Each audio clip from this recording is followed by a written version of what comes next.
I introduce once again. My name is Jin Soo-sung from Silla University. Now I would like to introduce, invite the speakers of the special launch speech. Mr. It's very difficult to pronounce. Mr. Skubatar Tegmit. He is personally my old friend and my colleague to realize supergrid in Northeast Asia. He studied at Technical University of Dresden, Germany from 1975 to 1982, and came back to Mongolia, worked for a power electric company, and also Ministry of Infrastructure. And now, at present, he is CEO, Clean Energy LLC, which is a big wind power generation company with capacity of more than 50 megawatts. And he is also chairman Mongolian Energy Association. Today, he is one of the pioneers of renewable energy in Mongolia. His topic of luncheon speech is from coal to renewables as Mongolian new vision. Welcome, Mr. Skubatar, with a big hand, please.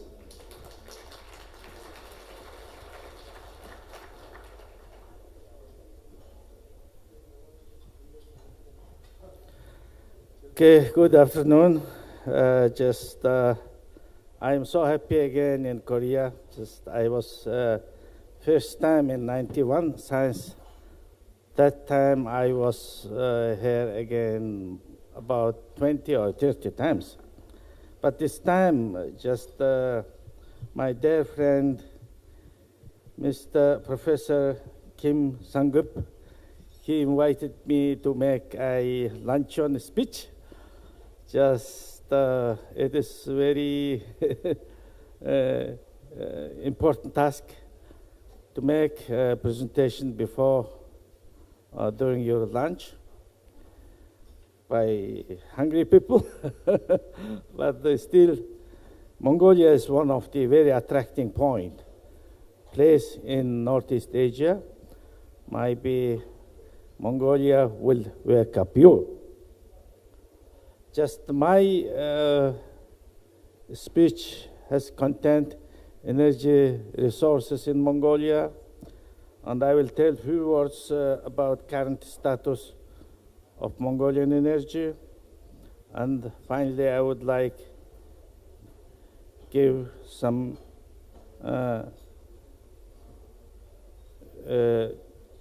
information what is happening in Mongolia and Northeast Asia. That is one of the very old information, or just Mongolia and primary energy sources, coal. We have many kind of coal. The coal reserve is 170 billion ton of coal. That is a huge amount of coal. And the other important reserve for energy resources is uranium. We have 60,000 metric tons of uranium reserve. Just if we produce electricity today, 5 billion terawatt electricity by Mongolia, we use only 500 kilogram uranium.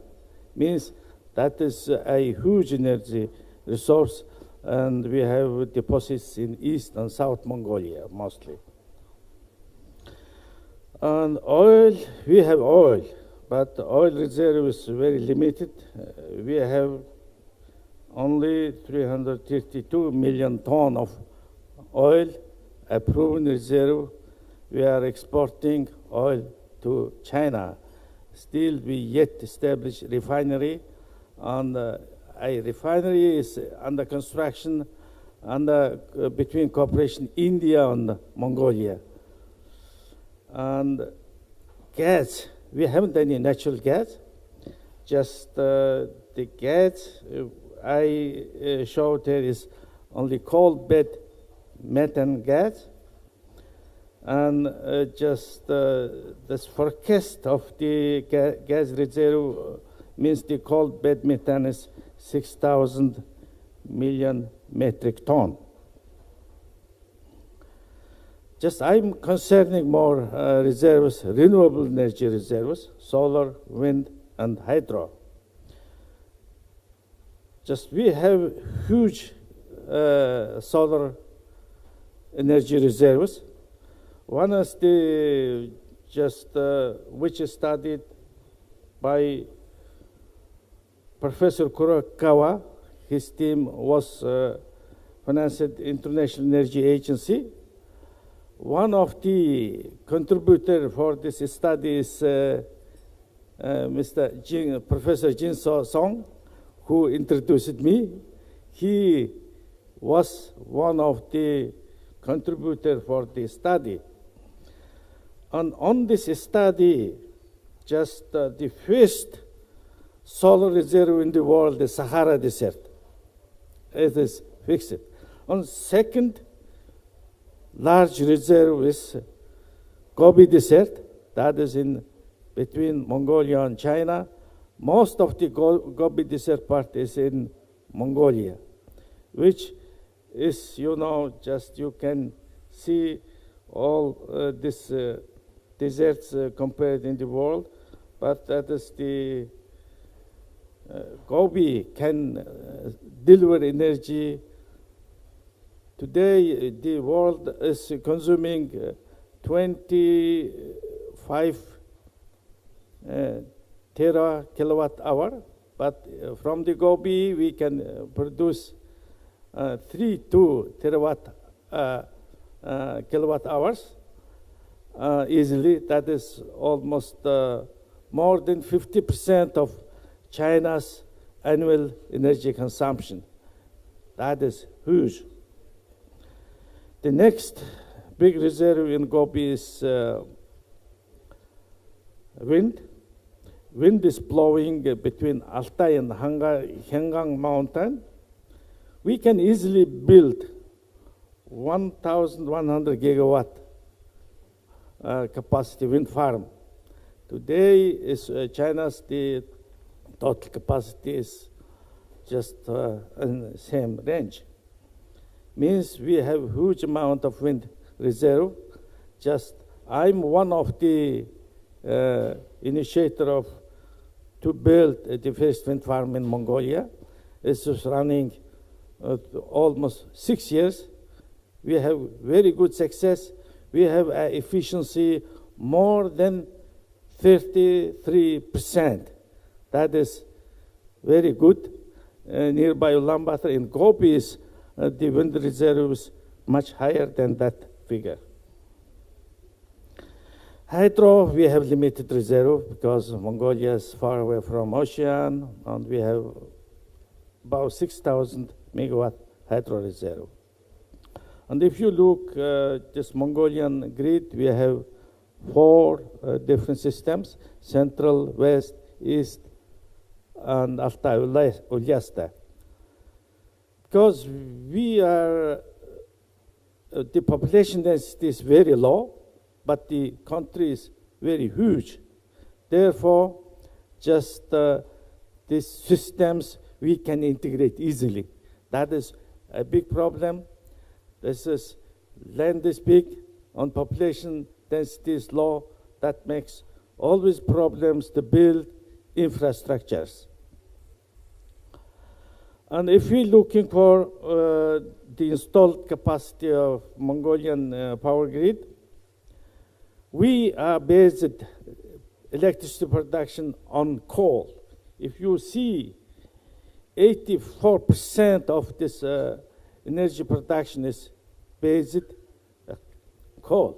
only 17.5% of the total installed capacity is based renewable energy. That's based wind, solar, and small hydros. But if we're looking for production-wise, that is only less than 10% because the wind and solar plants' efficiency is compared with coal power plant is less. And if you can see the particular projects already implemented, just this Selkit wind farm, that is the 49.6 megawatt, that is my wind farm. I'm running this wind farm. That was financed Newcom and General Electric from United States, and then 2 banks from Europe, and EBRD and FMO from Netherlands.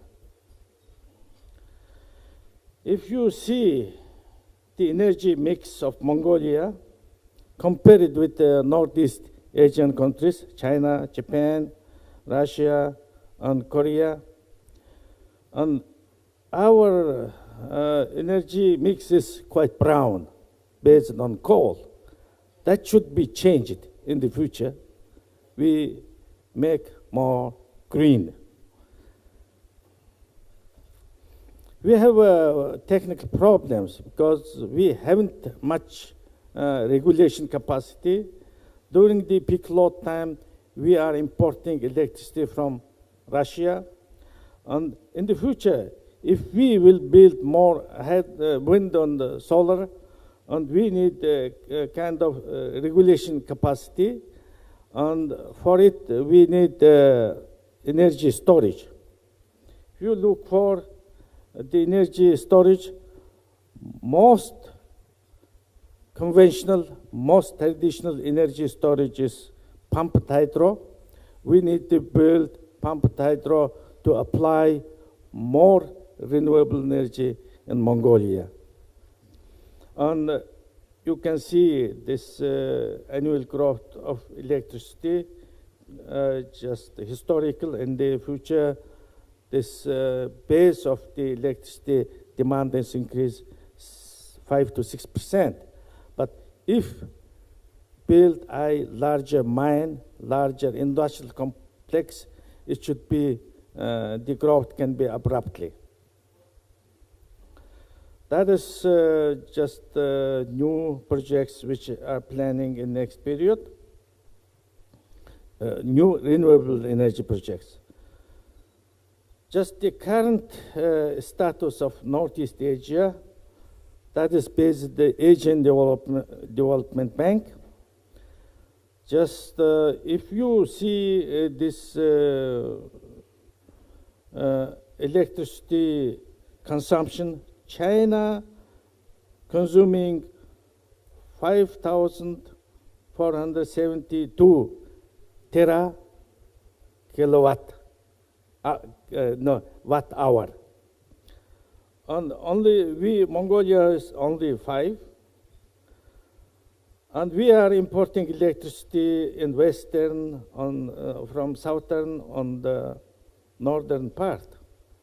And the electricity trade between China and Russia is very small because Russia is a huge country with very large reserves. Only the electricity import from Russia is 0. Terawatt hour. That is very small amount. It should be increased in the future, the energy trade in Northeast Asia. If you're looking for the projected electricity production in the future, in 2030, in the region, the electricity demand will increase twice. That is something we have to think about it.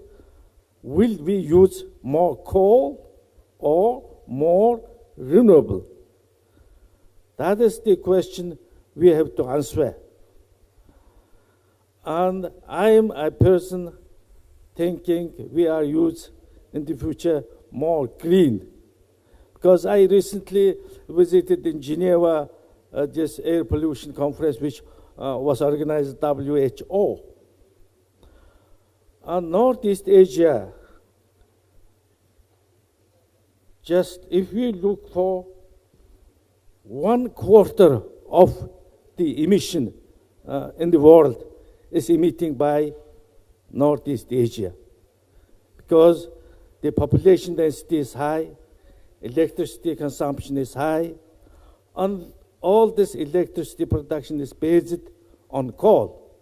Therefore, the problems to decrease air pollution in Northeast Asia is a task. Each country, that is a task. All the task sitting in the persons sitting in the conference. Just there are many great ideas to build regional grids. Just one of them is Northeast Asian super grid. That is one of the key dream.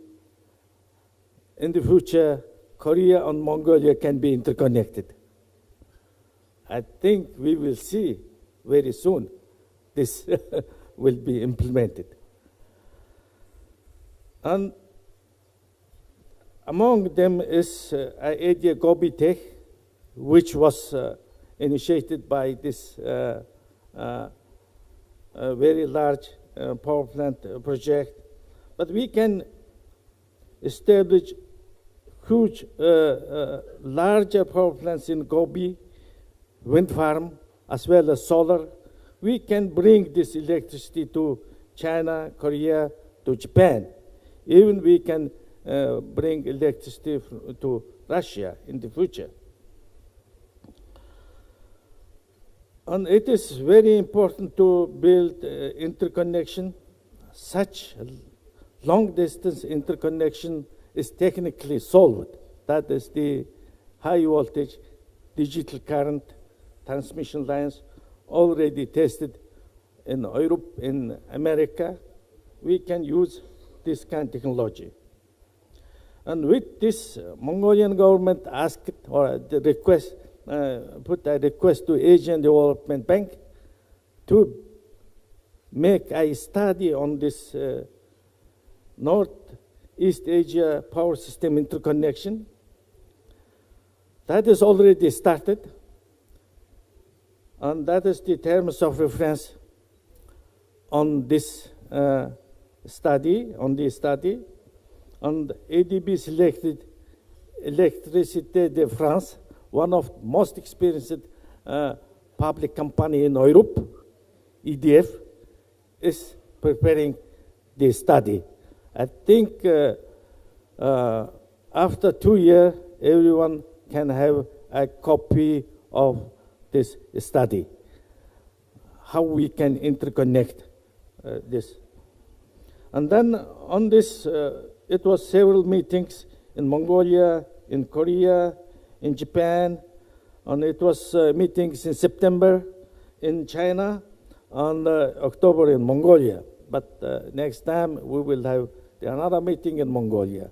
How is going this study, and you can have contact with those study team, EDF and Mongolian, and you can have some information what's going on. Advisory committee is consists of Mongolia, China, Korea, Japan, and the Russia, Rosset, and from the international organizations is Energy Charter and IRENA in Abu Dhabi. And those are the advisory committee. It was made a workshop in March in Tokyo. That's my conclusion is we have very rich primary energy, especially renewable energy. In the future, Mongolia can be one of the key power supplier to Northeast Asia. And the next is we have to change this energy resources from coal to renewable. That is a leading energy source, not only in Northeast Asia, in the world. We are concerning renewable in the future. And most important is that is not only an issue in Mongolia or Korea. For it, we need international collaboration among Northeast Asian countries and among the world, the other countries. That is the sources I used the presentation. You can, if anyone interested, I can make bridge for authors of the presentation. And that is the Salkit wind farm. You can see the Mongolia can be so green during the summer. And the other picture is maybe a picture during nowadays. This picture taken only a few days ago. And that is a solar plant, first solar plant, which is financed just a joint credit mechanism between Japan and Mongolia. It was operated 2 years already, a 10 megawatt solar plant in north of Mongolia. And that is the one wind farm, second wind farm, which financed Newcomb and South Gobi in Tsitsi wind farm. That is commenced 1 year ago. The other wind farm is now still to complete, to be commenced within this year. That is the Sanshan wind farm, which is southeast part of Mongolia.